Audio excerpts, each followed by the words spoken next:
Assalamualaikum warahmatullahi wabarakatuh.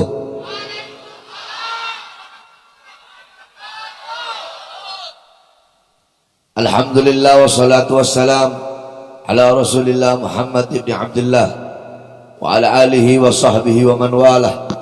Wa ba'd. Yang saya cintai, yang saya muliakan para alim ulama, para habaib, para kiai, para asatid, para tokoh masyarakat, segenap aparat pemerintah, wabil khusus segenap panitia peringatan Isra Mi'raj baginda Nabi besar Muhammad. Yang saya cintai, yang saya muliakan, bapak-bapak polisi yang tadi telah mengawal saya, alhamdulillah, dan yang telah mengamankan ini acara agar tetap menjadi acara yang aman. Yang saya cintai, yang saya muliakan, segenap laskar Front Persaudaraan Islam. Yang saya cintai, yang saya muliakan, saudara-saudara saya dari pemuda Pancasila beserta seluruh ormas-ormas yang lain, beserta seluruh hadirin hadirat, bapak-bapak, ibu-ibu, khususnya para pemuda-pemudi umat baginda Nabi besar Muhammad yang selalu dimuliakan oleh Allah. Saudara-saudara, saya tidak akan panjang lebar karena saya baru keluar dari rumah sakit. Walaupun sedikit, karena udah mau maghrib juga, sedikit nasihat ini tetapi insya Allah bermanfaat. Saudara-saudara, di bulan Rajab pada sore hari ini kita mengenang satu peristiwa yang mulia, satu kejadian yang agung, satu peristiwa yang luar biasa, satu kejadian yang luhur, perjumpaan seorang hamba dengan Tuhannya, perjumpaan seorang kekasih dengan kekasih, perjumpaan seorang pecinta dengan yang dicinta, perjumpaan seorang perindu dengan yang dirindu, yaitu perjumpaan Allah dengan baginda Nabi besar Muhammad yang kita kenal dengan peristiwa Isra Mi'raj. Saudara-saudara, para ulama-ulama salaf, banyak daripada beliau-beliau yang mengarang kitab yang menjelaskan tentang Isra Mi'raj.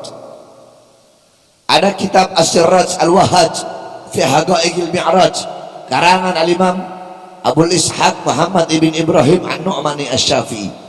Kemudian ada kitab Al-Mi'raj karangan Al-Imam Abdul Karim Al-Qushairi.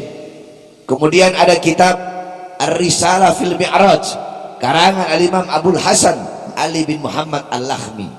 Kemudian ada kitab Ayatul Kubra fi Syarah Qissatil Isra karangan Al-Imam As-Suyuti. Kemudian ada kitab Al-Ayah Az-Zahimah Al-Bahirah fil Mi'raj Sayyidu Ahli Dunya wal Akhirah, karangan Al-Imam Al-Hafidh Syamsuddin Muhammad ibn Yusuf Asy-Syami Ad-Dimashqi. Satu lagi kitab beliau Ayatul Bayyinat fil Mi'raj Sayyidu Ahli Al-Ardi was Samawat. Kemudian ada lagi kitab Qissatul Mi'raj karangan Imam As-Said Utsman Syata' ibn Muhammad Syata'. Kemudian ada kitab Afdalul Manhaj fi Isbat Isra wal Mi'raj karangan Al-Imam Al-Hafidh Muhammad Syekh Abdullah Mustafa Al-Maraghi. Kemudian ada lagi kitab Daw'us Siraj fi Fadli Rajab wa Qissah Al-Mi'raj karangan Al-Imam As-Said Muhammad Amin Al-Kurdi. Kemudian ada kitab Minhajus Syami Mukhtasar Mi'rajus Syami karangan Al-Imam Asy-Syaikh Yusuf bin Ismail An-Nabhani. Kemudian ada lagi kitab An-Nurul Wahhaj karangan daripada Al-Imam Ali Zainal Abidin bin Muhammad Al-Hadi Al-Barzanzi, disyarahkan oleh cucunya, diberi nama kitab Tajul Ibtihaj ala Nuril Wahhaj karangan Al-Imam Ja'far bin Ismail Al-Barzanzi. Kemudian ada kitab Qissatul Mi'raj karangan Al-Imam Najmuddin Al-Ghaiti. Kemudian kitab Khasyiyah Ad-Dardir yang dikarang oleh Al-Imam Abul Barkat Ahmad Ad-Dardir. Nah, biasanya daerah Jawa Barat, daerah Banten, kalau bulan Rajab itu pondok-pondok pesantren salaf, kiai-kiai salaf, santri-santri salaf pasti menghatamkan kitab Hasyiah Ad-Dardir. Benar atau tidak? Di sini pernah nggak ada kalau bulan Rajab baca kitab Dardir? Ada nggak? Ada kan? Nah, itu kitab yang menjelaskan tentang Isra Mi'raj. Kemudian ada lagi kitab Al-Mi'raj An-Nabawiyah karangan Al-Imam Syekh Hasan Asy-Syati. Kemudian ada lagi kitab Nailul Muna wal Ghaya As-Sa'ul fil Mi'raj Sayyidina Al-Mukhtar Ar-Rasul karangan Imam Muhammad bin Ja'far Al-Kattani. Kemudian ada lagi kitab Hulal Ad-Dibaj Al-Matruzah karangan Imam Muhammad bin Muhammad Al-Hadi Al-Kattani. Kemudian kitab Yawaqit Taj Al-Wahhaj fil Isra wal Mi'raj karangan Syekh Nafi Al-Jauhari. Kemudian kitab Al-Anwar Al-Bahiyah fil Mi'raj Khairil Bariyah karangan Al-Imam guru kami Abuya As-Sayyid Al-Habib Muhammad bin Alwi Al-Maliki Al-Hasani. Dan masih banyak lagi kitab-kitab salaf yang menjelaskan tentang Isra Mi'raj. Engkau pelajari kitab-kitab yang saya sebutkan tadi, maka engkau akan mendapatkan pemahaman yang jelas, pemahaman yang rinci tentang kejadian dan peristiwa Isra Mi'raj. Nah, saudara-saudara, saya jelaskan sedikit tentang Isra Mi'raj. Anggap aja kita lagi ngaji, bukan lagi ceramah. Ini lagi ngaji. Cuma saya nggak bawa kitab. Ya, semua ikutkan, semua jamaah yang hadir yang keras ikuti saya. Bismillahirrahmanirrahim. Subhanalladzi asra bi abdihi lailan minal masjidil haram ilal masjidil aqsa. Bada Allah bisubhan. Allah memulai ayat tersebut dengan kalimat subhana. Kenapa kok Allah pakai subhana?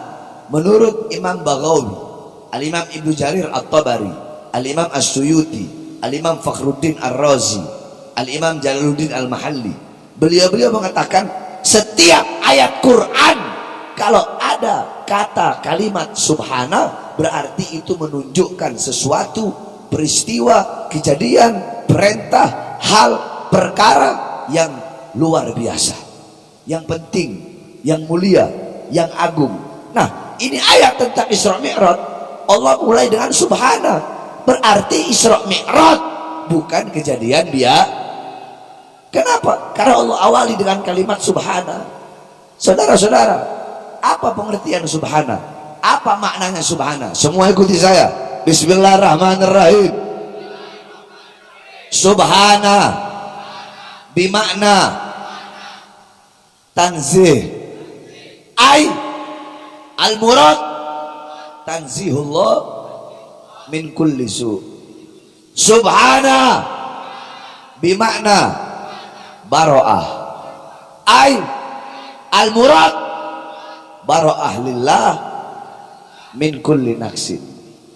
Subhana itu maknanya, pengertiannya adalah melepaskan Allah dari segala kekurangan, mensucikan Allah dari segala keburukan. Kenapa? Karena Isra Mi'raj kejadian yang gak masuk akal.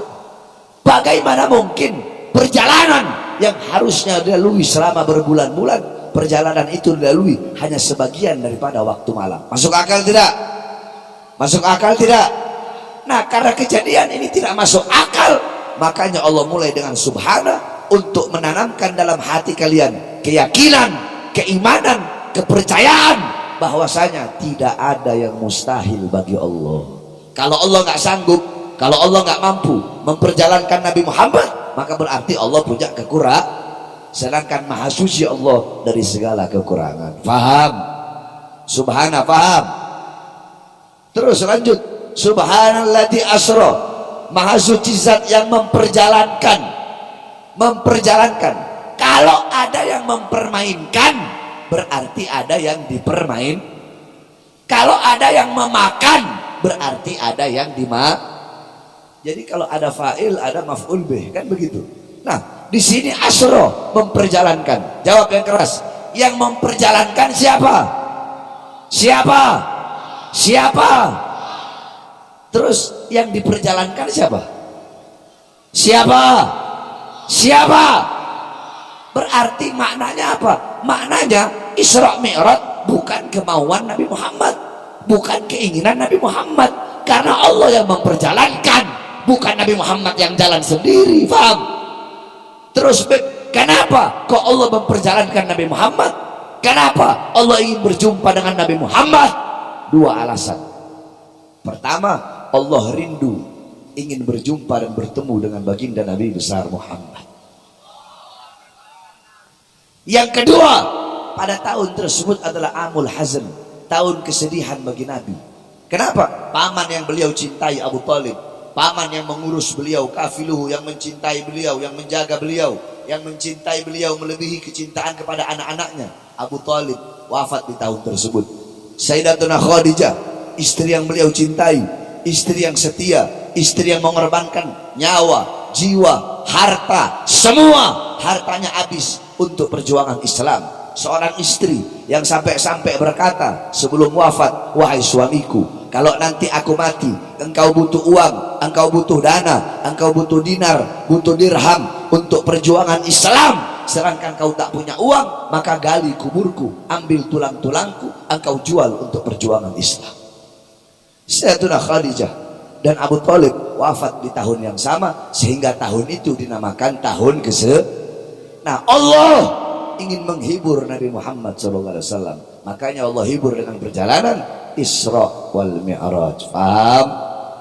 Berarti Asra, memperjalankan, berarti Allah yang memperjalankan Nabi Muhammad, bukan kemauan Nabi untuk berjalan sendiri. Paham ya? Subhanalladzi asra bi abdihi, abd, maha suci zat yang memperjalankan hambanya. Al-abd, hamba di sini adalah hamba yang utuh, dengan jasad, bil jasad waruh, dengan jasad dan juga ruh. Sebab kalau Nabi Muhammad Isra Mi'raj cuma ruhnya saja, maka ayatnya begini bunyinya, subhanalladzi asra bi ruhihi. Kalau Nabi Muhammad Isra Mi'raj jasad tanpa ruh, ayatnya bunyinya subhanalladzi asra bi mayyitihi. Tapi karena di situ pakai abad, al abad bermakna hamba yang utuh. Yakni, ayo ikuti saya, al abad, ro'a bi alatil ain, sami'a bi alatil udhun, takallama bi alatil lisan, masaka bi alatil yadin, masya bi alatil rijlain, syaqa bi'alatil qalb. Jadi hamba yang utuh itu adalah hamba yang melihat dengan alat. Jawab, melihat dengan alat, melihat dengan alat, mendengar dengan alat, berbicara dengan alat, menyentuh, memegang dengan alat, berjalan dengan alat, merasa dengan alat. Apakah bisa ruh berbuat seperti itu? Coba ruhnya saja. Melihat pakai alat mata, ruhnya doang, bisa nggak? atau jasad doang? Bisa nggak melihat pakai alat mata? Berarti kalau melihat dengan alat mata, mendengar dengan alat telinga, berarti hamba yang dengan jasad dan juga ruh. Berarti Nabi Muhammad Isra Mi'raj dalam keadaan sadar, terjaga jasadnya, ruhnya, berjumpa langsung dengan Allah Subhanahu wa taala. Faham? Faham? Subhanalladzi asra bi abdihi lailan. Nah, di sini ayo santri. Lailan isim nakira apa isim ma'rifat? Lailan isim nakira apa isim ma'rifat? Nakira. Tandanya apa? Alamatnya apa? Tanwin di akhir. Kalau isim ma'rifat tandanya alif lam. Al baitu, rumah itu. Nah, itu isim ma'rifat. Jadi kalau isim ma'rifat itu ketahuan, udah jelas al baitu, rumah itu. Oh, itu rumah warnanya biru. Yang punya rumah ini, rumahnya tingkat. Ketahuan. Tapi kalau isim nakiro, baitun, rumah. Rumah. Mana rumahnya? Punya siapa? Yang mana? Warna apa? Jadi nggak ketahuan, belum jelas. Itu nakiro. Kalau ma'rifat udah jelas, udah ketahuan. Nah, di sini Allah pakai nakiro, lailan. Maknanya apa? Bimakna taklil fi muddatil isra. Maknanya penyedikitan daripada waktu malam. Kalau Nabi pakai al-laila berarti satu malam penuh. Kalau pakai al-lail berarti Rasulullah Isra Mi'raj satu malam penuh. Di sini pakainya lailan, berarti belum ketahuan. Bisa aja 1 detik, bisa 1 jam, bisa 2 jam, bisa 3 jam. Yang penting nggak sampai satu malam penuh. Faham? Minal masjidil haram minal masjidil aqsa, dari tempat yang mulia ke tempat yang mulia, dari tempat yang baik ke tempat yang baik, dari tempat yang suci ke tempat yang suci. Sebagaimana dalam hadis qala Rasul, la tushaddur rihal illa ila thalatha masajid, masjidil hada wa masjidil haram wa masjidil aqsa. Tidak ada bepergian yang lebih utama selain pergi ke 3 masjid, Masjidil Haram, Masjid Nabawi, dan Masjid Aqsa. Nah, Nabi Muhammad beliau Isra dari yang tempat yang mulia ke tempat yang mulia, dari tempat yang agung ke tempat yang agung, sampai beliau Mi'raj berjumpa langsung dengan Allah. Untuk apa? Untuk menerima satu perintah yang mulia, untuk menerima satu perintah yang agung, satu perintah yang penting, perintah yang dimana ketika Allah memerintahkan perintah-perintah yang lain cukup melalui Quran. Contoh, ketika Allah perintahkan puasa cukup melalui Allah perintahkan haji cukup melalui Allah perintahkan sedekah cukup melalui. Tapi ketika Allah perintahkan perintah yang satu ini, perintah yang utama, perintah yang sangat penting, tidak cukup lewat Quran. Allah undang langsung Nabi Muhammad untuk menerima perintah tersebut. Apa itu? Sholat. Makanya sholat itu sangat penting, saudara-saudara. Coba saya tanya sama Pak Polisi. Pak Polisi kalau mau nyuruh anak buahnya perintah yang biasa-biasa, cukup lewat WhatsApp kan? Tapi kalau mau suruh perintah yang penting, atensi, nggak mungkin lewat WhatsApp. Hei, ayo kalian datang berjumpa dengan saya, ketemu langsung, baru dikasih perintah langsung, iya kan? Nah, begitu pun di perintah sholat. Perintah yang lain cukup melalui Quran, tapi ketika perintah sholat tidak cukup melalui Quran. Allah undang langsung untuk berjumpa, untuk menerima perintah tersebut, karena begitu pentingnya sholat. Makanya jaga kau punya sholat, bapak-bapak, ibu-ibu. Perhatikan kau punya sholat. Jaga kau punya sholat, perhatikan. Sholat yang menentukan bahagia, bergembira, atau susahnya engkau dunia akhirat, yang menentukan adalah sholat. Selamat atau celakanya engkau dunia akhirat, yang menentukan adalah sholat. Mulia atau hinanya engkau dunia akhirat, yang menentukan adalah sholat. Beruntung atau ruginya engkau dunia akhirat, yang menentukan sholat. Yang menentukan engkau mati dalam keadaan baik atau dalam keadaan buruk, yang menentukan adalah sholat. Sholat menentukan engkau mati dalam keadaan husnul khatimah atau su'ul khatimah. Sholat menentukan engkau dalam kubur dikasih azab atau dikasih rahmat. Sholat yang menentukan engkau dibangkitkan dalam keadaan baik atau dalam keadaan buruk. Sholat yang menentukan di padang mahsyar engkau akan tenggelam dalam lautan keringat atau akan dinaungi dengan cahaya Allah. Itu semua yang menentukan adalah sholat. Sholat yang menentukan ketika melewati jembatan Shiratal Mustaqim engkau akan selamat atau engkau akan celaka. Beb, saya nggak bisa sholat awal waktu, nggak bisa sholat awal waktu, sholat tengah waktu. Beb, nggak bisa sholat tengah waktu, nggak bisa sholat tengah waktu, sholat akhir waktu. Beb, nggak bisa sholat di masjid, sholat di rumah. Beb, nggak bisa sholat jamaah, sholat sendiri. Beb, nggak bisa sholat berdiri, sholat duduk. Beb, nggak bisa sholat duduk, sholat di. Yang penting jangan tinggalkan as-sholatu ra'sul ibadah. Semua ikuti saya. As-sholatu ra'sul ibadah. Sholat itu adalah kepala ibadah. Amal-amal ibadahmu yang lain itu ekor, kepalanya adalah sholat. Saya tanya, kepala ngikut ekor atau ekor ngikut kepala? Ekor yang ikut kepala. Berarti baik atau buruknya, sempurna atau tidaknya amal ibadahmu itu tergantung daripada kau punya Kalau sholatmu baik, sholatmu bagus, maka seluruh amal ibadahmu baik walaupun sedikit. Paham? Ibadahmu sedikit tapi sholatmu baik, maka seluruh amal ibadah yang sedikit itu akan jadi baik. Sebaliknya, amal ibadahmu banyak tapi sholatmu bolong-bolong, sholatmu rusak, sholatmu tidak sempurna, maka amal ibadah yang banyak itu juga akan rusak dan itu juga tidak akan sempurna. Paham? Ada satu cerita, ada seekor sapi. Ini sapi membanggakan dirinya. Ini sapi bilang, aku dagingku besar, banyak manfaat, dimakan banyak orang, setidaknya aku lebih mulia dari kambing. Kambing bilang, walaupun aku lebih kecil dari sapi, badanku juga dagingku bisa dimakan, sehat, susuku bisa diminum, setidaknya aku lebih mulia daripada ayam. Apa kata ayam?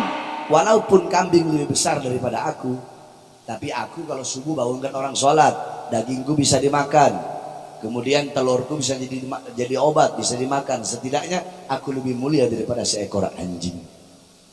Kata anjing apa? Aku walaupun najis tapi masih bermanfaat.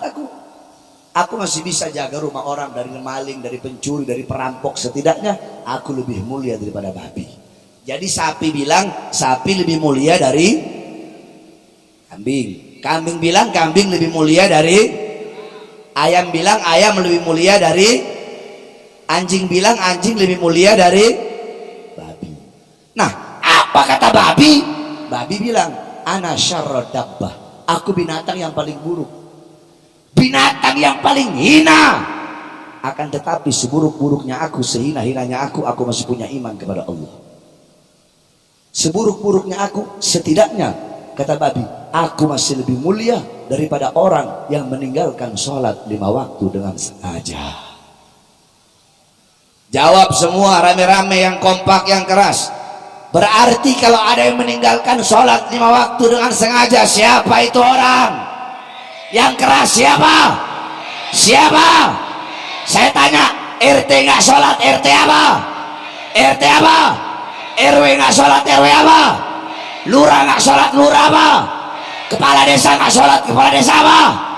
Bupati nggak sholat, bupati apa? Camat nggak sholat, camat apa?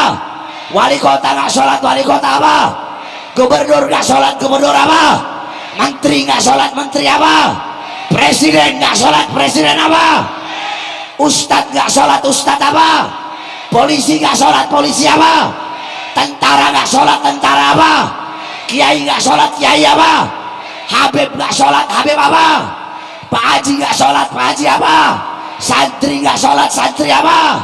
Orang tua nggak sholat, orang tua apa? Anak nggak sholat, anak apa? Suami nggak sholat, suami apa? Istri nggak sholat, istri apa? Babi. Bukan babi, lebih babi dari babi. Betul? Kan babi bilang, aku lebih mulia dari orang yang meninggalkan sapi bilang sapi lebih mulia dari kambing, bilang kambing lebih mulia dari ayam, bilang ayam lebih mulia dari anjing, bilang anjing lebih mulia dari babi, bilang babi lebih mulia dari orang yang meninggalkan mau jadi babi, mau lebih hina dari babi, mau lebih buruk dari babi. Makanya jaga kau punya perhatikan kau punya khususnya nih para anak-anak muda. Hei, jangan kau robohkan kau punya agama dengan kau meninggalkan sholat. As-sholat imaduddin, sholat itu tiang agama. Saudara-saudara, di negara kita tercinta Indonesia, yang paling banyak merobohkan tiang agamanya, yang paling banyak meremehkan syariatnya, bukan agama lain, bukan Kristen, bukan Buddha, bukan Hindu, bukan Katolik. Yang paling banyak merobohkan tiang Islam, tetapi umat Islam sendiri yang paling banyak merobohkan syariat Islam dan agama Islam itu sendiri. Anak-anak Islam, ayo semua saya tanya, jawab yang keras. Di luar sana di Indonesia, yang paling banyak melacur siapa? Islam bukan? Yang paling banyak melacur, yang paling banyak judi, yang paling banyak narkoba, yang paling banyak maling, yang paling banyak koruptor. Kenapa? Karena kalian sebagai orang tua tidak pernah mendidik anak-anak kalian dengan pendidikan Nabi Muhammad. Ibu-ibu kalian di sini paling banyak, kalian madrasatul ula, madrasah pertama, muallimah, muaddibah, mudarrisah, guru, ustadz, kiai, pondok pesantren pertama bagi putra putrinya adalah seorang ibu. Baik buruknya anak tergantung dari ibunya. Saya tanya, waktu anak dengan bapak dan waktu anak dengan ibu lebih banyak waktunya dengan siapa? Dengan siapa? Ibu-ibu, kalian tahu di mana letak lemari, di mana letak kursi kalian, di mana letak dapur, di mana letak kasur, di mana letak bantal. Kalian tahu di mana letak semua isi rumah kalian, tapi kalian tidak tahu di mana letak anak perempuan kalian ketika malam. Ibu-ibu, saya tanya, jawab yang keras ibu-ibu. Emas, intan, permata, berlian, uang, apakah bakal ibu-ibu taruh di luar rumah? Jangan laki-laki yang jawab. Ibu-ibu jawab, taruh di mana? Di luar rumah. Taruh di luar rumah. Di mana ditaruhnya? Di kamar, di lemari, dikunci. Emang kalau taruh di luar rumah kenapa? Dimaling, dicolong, dirampok, diambil orang. Emas, intan, permata, perhiasan, uang kalian kunci rapat-rapat dalam lemari. Tapi kenapa anak-anak perempuan kalian umbar seperti binatang?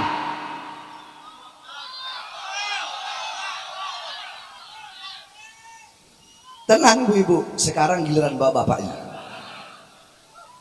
Kalian bapak-bapak pagi, siang, sore, malam cari uang, cari nafkah untuk ngasih makan siapa? Untuk ngasih makan siapa? Anak saya tanya, curut, tahu curut? Curut dia nyari makan nggak buat anak istrinya? Nyari makan nggak? Lebih mana dulu bangunnya? Kalian atau curut yang lebih dulu bangun cari makan buat anak? Hah? Curut. Berarti jikalau kewajiban kalian sebagai bapak cuma ngasih makan jasmani anak, apa bedanya kalian dengan curut? Apa bedanya kalian dengan binatang? Betul? Binatang juga ngasih makan jasmani anak-anaknya. Ada yang lebih penting, ada yang lebih kalian utamakan, ada yang lebih kalian dahulukan. Apa? Memberi makan jiwa dan hati anak-anak kalian. Apa makanan jiwa? Apa makanan hati? Ilmu. Hati 3 hari nggak kena ilmu, hati menjadi mati.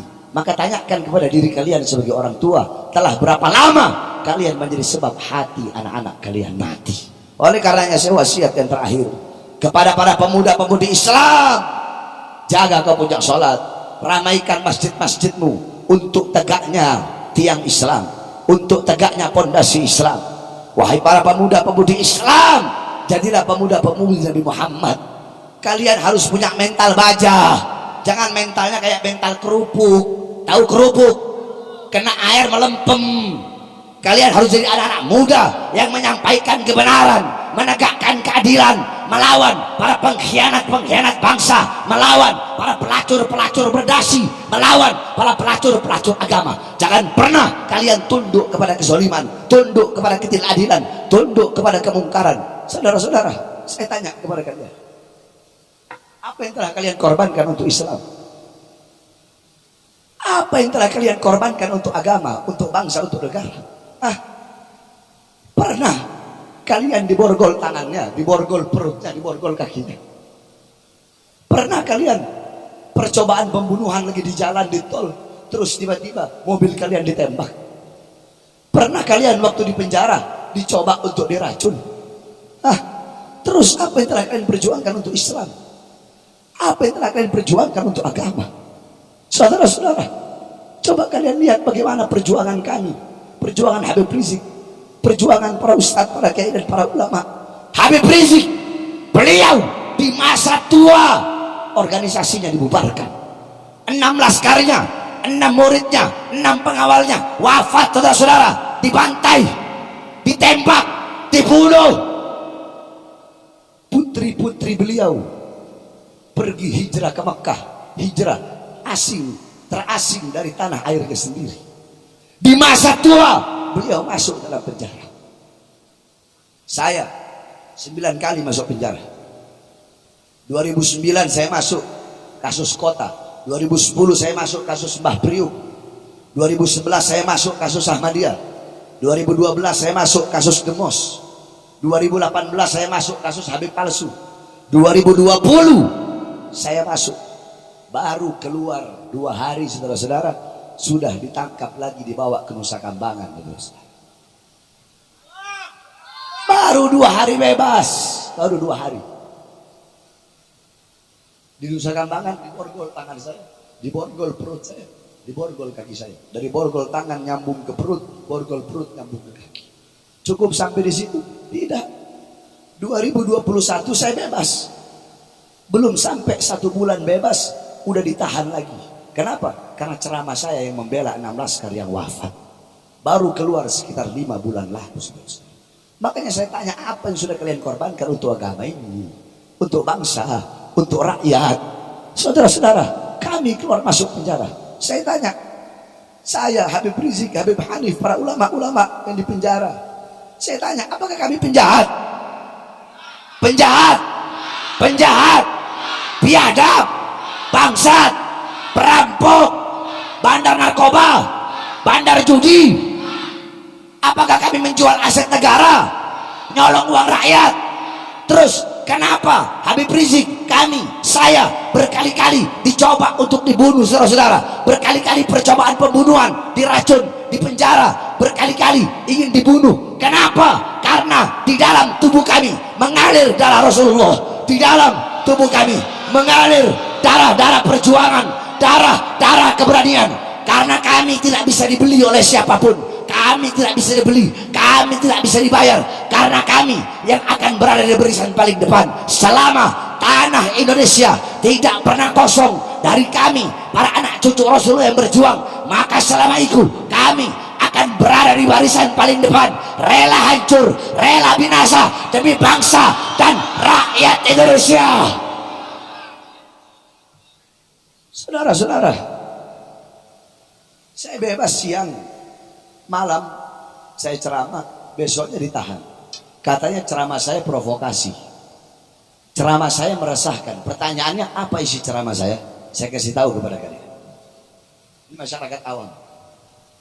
Saya ceramah waktu itu awal-awal corona. Saya bilang gini, hei presiden, hei pejabat, hei pemerintah, kenapa rakyat dan masyarakat kalian kurung dalam rumah, sedangkan tidak kalian berikan kebutuhan-kebutuhan pokoknya? Itu dibilang meresahkan. Yang goblok saya atau mereka? Saya tanya, itu meresahkan tidak? Meresahkan tidak? Itu provokasi apa membela? Provokasi apa membela? Masyarakat awam aja tahu mana benar mana salah. Itu yang pertama. Yang kedua, saya bilang, wahai pejabat, wahai pemerintah, mal-mal milik asing, perusahaan-perusahaan asing di masa pandemi corona tetap buka, tapi warung-warung kecil, toko-toko kecil milik rakyat, milik pribumi, kenapa kalian paksa untuk tutup? Itu dibilang meresahkan, itu dibilang provokasi. Saya tanya, itu meresahkan apa membela? Meresahkan apa membela? Provokasi bukan? Provokasi bukan? Provokasi atau pembelaan? Provokasi apa pembelaan?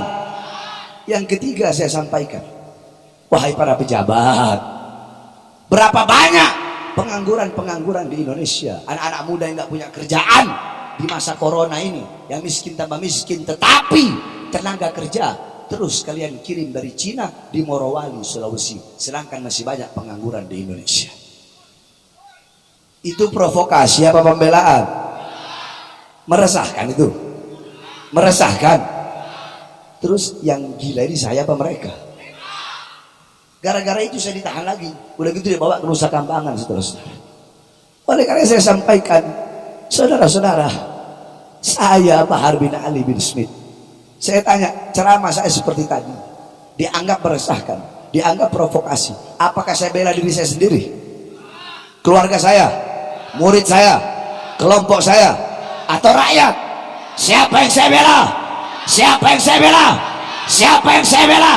Yang saya bela rakyat yang susah, rakyat yang kelaparan, rakyat yang menderita, rakyat yang ditipu. Sehingga bagi saya, demi Allah, tidak ada kata kapok, tidak ada kata lelah, tidak ada kata capek. Demi bangsa, demi NKRI, demi Pancasila, demi Merah Putih. Jangankan hanya di penjara, nyawa saya, jiwa saya, darah saya murah harganya untuk tumpah, saudara-saudara.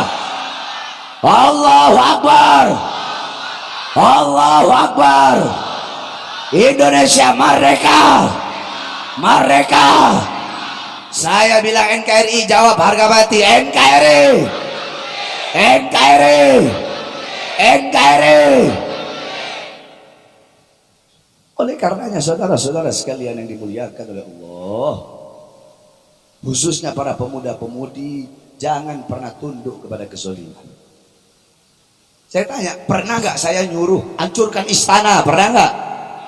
Pernah nggak saya bilang bunuh polisi? Pernah nggak? Pernah nggak saya bilang ayo kita turunkan pemerintah? Pernah nggak? Karena dalam akidah kita Ahlussunnah wal Jamaah, hukumnya haram.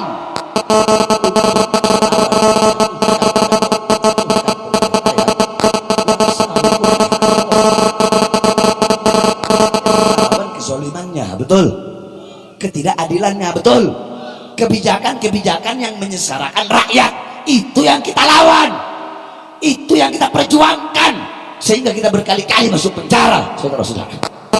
Saya tanya ibu-ibu sekarang, sembako naik tidak? BBM naik enggak? Minyak goreng naik enggak? Kebutuhan pokok naik enggak? Enak, enak. Itu yang kita perjuangkan. Makanya kalian para pemuda-pemudi Islam, kalian harus tegak berdiri, jangan pernah tunduk kepada kezaliman.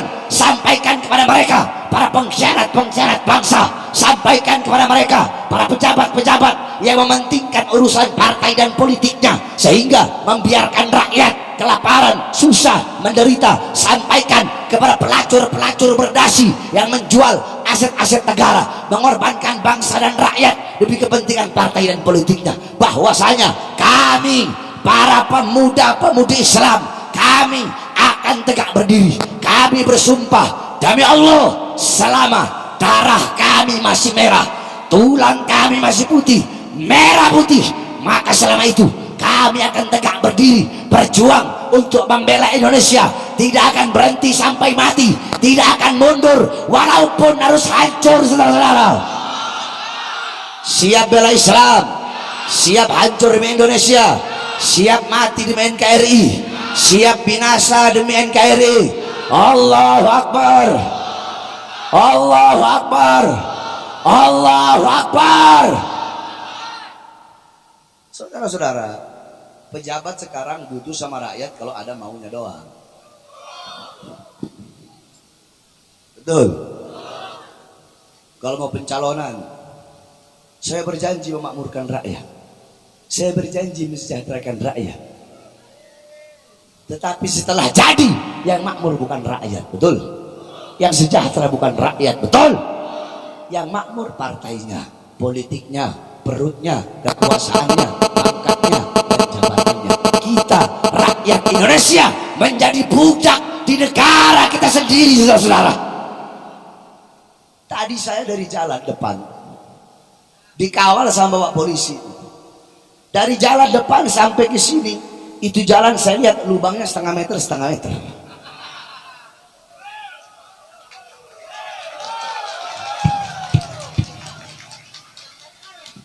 ingin saya sampaikan pada sore hari ini, mulai dari RT-nya di sini, RW-nya, lurahnya, camatnya, bupatinya. Woi, kalian itu dipilih oleh rakyat, dipilih oleh masyarakat. Kalian harus amanat. Semua masyarakat jawab, mereka wajib nggak bangun itu jalan? Wajib nggak? Wajib nggak? Kalau mereka nggak, kalau mereka yang bagian jalan itu dari RT RW lurah camat bupati, kalau mereka nggak bangun jalan rusak di depan yang tiap hari dilewati warga, tiap hari dilewati masyarakat, lawan apa biarkan? Lawan apa biarkan? Lawan apa biarkan? Hei, sampaikan pesan saya ini kepada RT-nya, RW-nya, lurahnya, camatnya, bupatinya. Woi, bangun itu jalan di depan. Kalian dipilih oleh rakyat, dipilih oleh masyarakat. Jangan sampai kalian meresahkan, jangan sampai kalian membuat rakyat susah karena jalan yang seperti itu.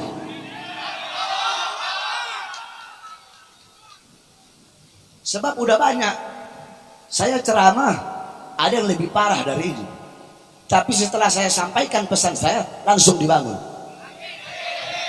Insya Allah besok langsung dibangun. Sayyidina Umar ibn Khattab ketika jadi pemimpin, apa kata beliau? Celakalah Umar apabila ada seekor keledai jatuh karena satu buah batu. Itu ada berapa ribu batu di situ. Betul. Jadi pejabat pemerintah wajib nggak bangun tuh jalan? Wajib nggak? Wajib nggak? Kalau mereka nggak bangun, lawan apa biarkan? Lawan apa biarkan? Lawan apa biarkan? Allahu Akbar, Allahu Akbar, Allahu Akbar. Kalian para pejabat jangan bangga sama pangkat, oi. Jangan bangga dengan jabatan. Mau kalian jenderal kek, panglima kek, mau kapolri kek, mau panglima kek, mau menteri kek, mau presiden kek, tidak ada pangkat di akhirat, betul? Tidak ada jabatan di akhirat, betul? Tidak ada bintang, nggak ada pangkat, nggak ada jabatan, nggak ada tahta, nggak ada kekuasaan, nggak ada raja. Yang raja pada hari itu, yang punya pangkat, yang punya jabatan pada hari itu hanya satu. Siapa? Allah. Kalian itu dari rakyat. Saya tanya, gaji mereka dari siapa? Rumah dinas mereka dari siapa? Mobil dinas mereka dari siapa? Senjata mereka dari siapa? Tank mereka dari siapa? Water cannon mereka dari siapa? Dari kami rakyat, keringat rakyat, darah rakyat, pajak rakyat, air mata rakyat. Kami rakyat Indonesia adalah ibu kandung kalian. Makanya kalian jangan macam-macam dengan kami, jangan coba-coba macam-macam, jangan tipu kami, jangan bohongi kami, jangan kurang ajar dengan kami. Kenapa? Karena di atas pejabat, di atas pemerintah ada satu golongan. Siapa itu? Kami, bangsa dan rakyat Indonesia. Allahu Akbar, Allahu Akbar. Rakyat siap bersatu, siap bersatu. Apapun agamanya, apapun sukunya, apapun rasnya, apapun warna kulitnya, kita harus bersatu untuk bangsa, negara, kesatuan Republik Indonesia. Kita yang Islam, kita disatukan dengan dua. Satu disatukan dengan agama, kedua disatukan dengan bangsa Indonesia. Nah, yang beda agama, saudara-saudara kita dari Nasrani, Katolik, Buddha, Hindu, walaupun tidak seagama, tapi kita disatukan dengan satu bangsa, satu kesatuan, yaitu negara kesatuan Republik Indonesia. Siap bersatu, siap bersatu, siap bersatu. Amin, amin ya rabbal alamin. Mudah-mudahan pejabat jadi pejabat yang baik, amanah. Ingat ya, camat, bupati, langsung bangun tuh jalan tuh. Kalau nggak dibangun, saya yang sampaikan langsung nanti ke pusat. Saya bakal sampaikan ke pusat. Itu jalan dipakai sama rakyat, dipakai sama masyarakat. Kalian kan dipilih sebagai masyarakat dan anggota-anggota dewan juga. Kalian wakil rakyat. Jangan anggota dewan kerjanya cuma tidur aja kalian. Urusi jalan itu, betul? Mudah-mudahan cepat kebangun insyaallah. Amin, amin ya rabbal alamin. Terakhir sebelum saya tutup, Saudara-saudara, saya sedang bangun pondok pesantren. Pondok pesantren saya bangun itu haram jada terima bantuan dari pemerintah. Bukan berarti kalau ada yang terima bantuan salah, enggak salah, silahkan terima. Tapi ikhtiar, kehati-hatian, khusus diri saya memang nggak mau. Kenapa? Kalau saya terima akan tertanam dalam hati saya rasa untuk mendiamkan kezolimannya. Beb, itu pejabat nggak adil. Kenapa dibiarkan? Nggak enak saya menegur. Kemarin habis dikasih pesantren saya semen 1000 sak. Banyak nggak ya begitu? Banyak nggak? Oleh karenanya saya ambil kita bersolawat. Ibu-ibu duduk santai. Sambil kita bersolawat kepada Rasulullah, keluarkan semua hartanya. Khususnya ibu-ibu siap keluarkan harta. Siap keluarkan harta. Tidak ada harta yang bisa menyelamatkanmu dalam kubur kecuali harta yang dikeluarkan di jalan Allah Subhanahu wa taala. Ya. Jadi keluarkan hartanya yang banyak, laskar semua muter. Pakai 5 sorban, pinjam 5 sorban, muter semua. Sambil kita bersolawat kepada Rasulullah. Duduk, ya. Ayo kita bersolawat semuanya. Prajurit.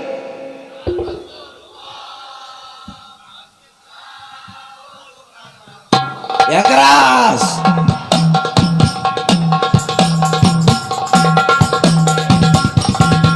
Duduk. Duduk.